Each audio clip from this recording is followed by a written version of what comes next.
গরমিল হয়ে যাওয়ার কারণে বাচ্চাগুলি আগেই ফুটে বের হয়ে যাচ্ছিল, মানে আগে ফুটে বের হয় নাই, টাইম মতোই বের হয়েছে, কিন্তু এই ডিমগুলিকে সময় মতো আমরা হ্যাচিং মেশিনের মধ্যে দিতে পারিনি।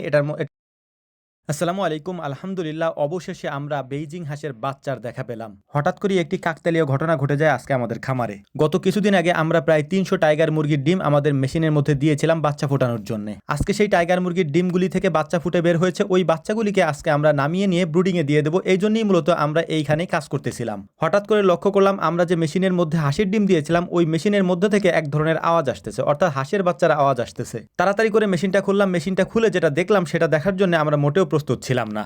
যে স্যাটার মেশিনের মধ্যে আমরা হাঁসের ডিম দিয়েছিলাম দেখলাম ওইটার মধ্যে থেকে হাঁসের ডিম ফুটে ফুটে নিচে পড়ছে। এটা মোটেও হওয়ার কথা ছিল না, কারণ আমরা হিসাব করে দিয়েছি যে কবে এটাকে আমরা হ্যাচিংয়ে দিব, কিন্তু আমাদের হিসাবটা একটু গরমিল হয়ে যাওয়ার কারণে বাচ্চাগুলি আগেই ফুটে বের হয়ে যাচ্ছিল, মানে আগে ফুটে বের হয় নাই, টাইম মতোই বের হয়েছে, কিন্তু এই ডিমগুলিকে সময় মতো আমরা হ্যাচিং মেশিনের মধ্যে দিতে পারিনি।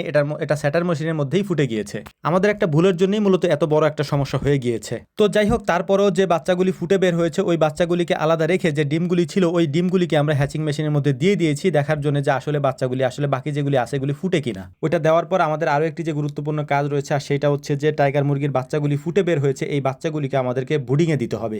এই জন্য আমরা খুব তড়িঘড়ি করে একটা ঘরের মধ্যে ব্রুডার তৈরি করে এখানে আমরা বাচ্চাগুলিকে নিয়ে আসার জন্য প্রস্তুতি নিচ্ছিলাম। টাইগার মুরগির ডিম আমরা দিয়েছিলাম 300 পিসের মতো, সেখান থেকে বাচ্চা ফুটে বের হয়েছে 230টার মতো।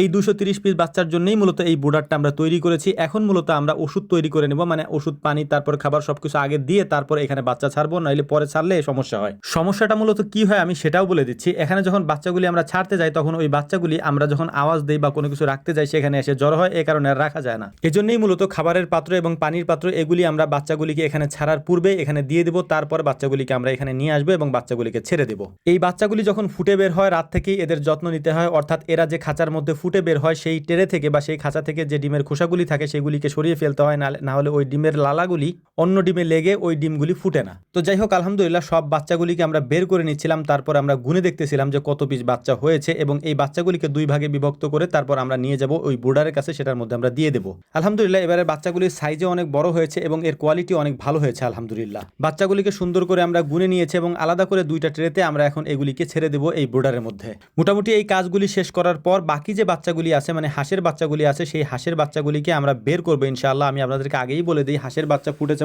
মোটামুটি 17টার মতো। 17টা বাচ্চার মধ্যে মাত্র একটা বাচ্চা ফুটেছে, যেটা আমাদের কাছে মনে হয়েছে বেইজিং হাঁসের বাচ্চা। যদি আমরা অন্য ডিমের সাথে দিয়েছিলাম তবে ওইটা বেইজিং হাঁসের বাচ্চাই ছিল, কারণ ওই ট্রেটা আমরা আলাদা দিয়েছিলাম। ওই আলাদা যে ট্রেটা ছিল ওইখান থেকে একটা বাচ্চা ফুটে বের হয়েছে।